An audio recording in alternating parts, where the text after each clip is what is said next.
শয়তানকে শয়তান কেন বলা হয়? তাফসীরে আছে আল মুবঈদু আনিল হক।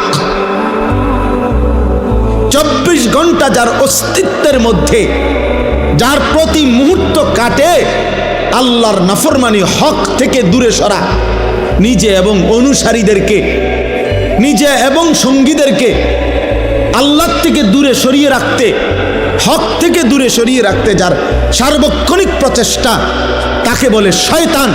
এজন্য শয়তানকে শয়তান বলে।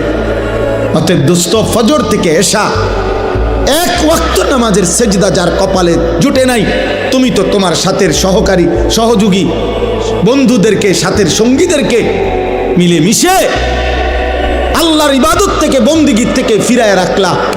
তাহলে তুমি নিশ্চিত ধরে নাও, হাসরের ময়দানে আর কারোর সাথে সাক্ষাৎ না হলেও ইবলিসের সাথে তোমার সাক্ষাৎ হবে।